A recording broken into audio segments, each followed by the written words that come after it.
اور ہم بھی کیوں نہ حضور کے گیت گائیں، ہم کیوں نہ حضور کا ذکر کریں، ہم کیوں نہ حضور کی نعتیں پڑھیں کہ اگر ہم بنے تو صدقہ مصطفیٰ، اگر بچے ہوئے ہیں تو صدقہ مصطفیٰ، اور کل ہماری اخیر اچھی ہو اور جنت میں داخلہ ہو جائے تو بھی صدقہ مصطفیٰ۔ ہماری تو سانس سانس مصطفیٰ کے کرم کی مقروض ہے،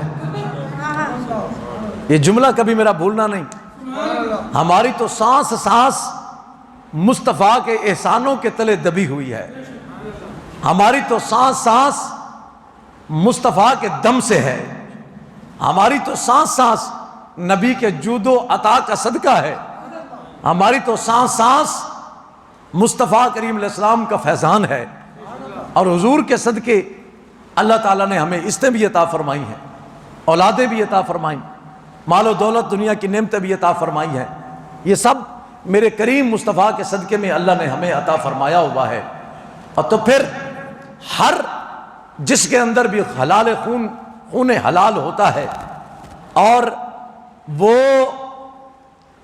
اپنے محسن کو کبھی نہیں بھولتا، اپنے محسن کو کبھی نہیں بھولتا،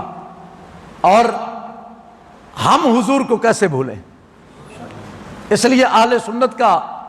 یہ خوبصورت عقیدہ اور مسلک ہے، ہمارے گھر میں خوشی ہو تب بھی ذکر حضور ہوتا ہے، اونچی بولے نا، ہمارے گھر خوشی ہو تب بھی ذکر حضور ہوتا ہے، ہمارے گھر میں فوتگی ہو جائے تو کلخانیوں پر بھی ذکر مصطفیٰ ہوتا ہے، اور ہمارا کو مر جائے تو قبر پر بھی ہم ذکر مصطفیٰ کرتے ہیں، اس لیے کہ ذکر مصطفیٰ اور ذکر خدا سے جدا نہیں ہے۔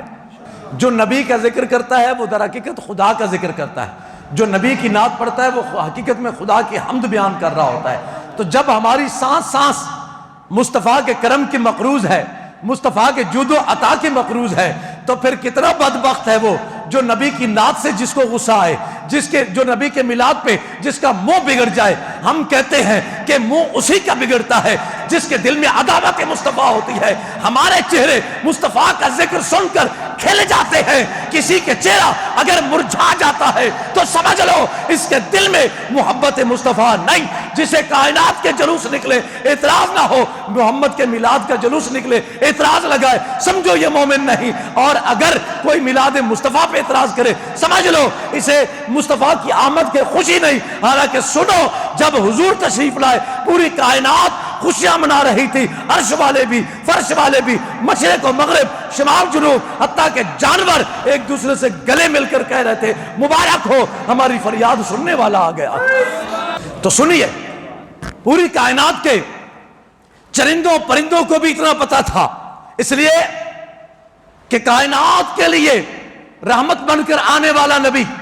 پوری کائنات کا نبی بن کر آنے والا نبی، رحمت للعالمین کی صفت کا تاج سر پہ سجا کے آنے والا نبی، خاتم النبیین کا تاج سجا کے آنے والا نبی، قربان جاؤں مصطفیٰ کی عظمت پر، پوری کائنات کا عرش والوں کا نبی، فرش والوں کا نبی، مشرق مغرب شمال جنوب اگلے اور پچھلوں کا نبی، جنات کا نبی، ملک کا نبی، حیوانوں کا نبی، فرشتوں کا نبی۔ تو جانور بھی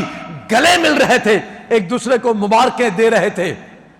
انسان بھی، ملائک بھی، ہر چیز مستی میں جھوم رہی تھی کہ آج وہ ذات آ گئی، آج وہ ذات آ گئی۔ کون؟ مگر اس پوری روئے زمین پر عرش سے لے کے تحت ثری تک ایک ہی بدبخت تھا جو چلا کے چیخیں مار کے اپنا سر پہاڑوں میں مار مار کے رو رہا تھا کہ آج دنیا سے شرک و کفر کے اندھیرے مٹ گئے۔ صرف حضور کی آمد پر جس کو تکلیف تھی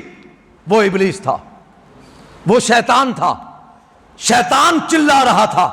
آج اس کے چیلے بھی نبی کے میلاد پہ چلاتے ہیں، ورنہ پوری کائنات جھوم جھوم کر مصطفیٰ کی آمد کی ترانے پڑھ رہی تھی۔ اور جی بولیے، تو آج جو میلاد مصطفیٰ پہ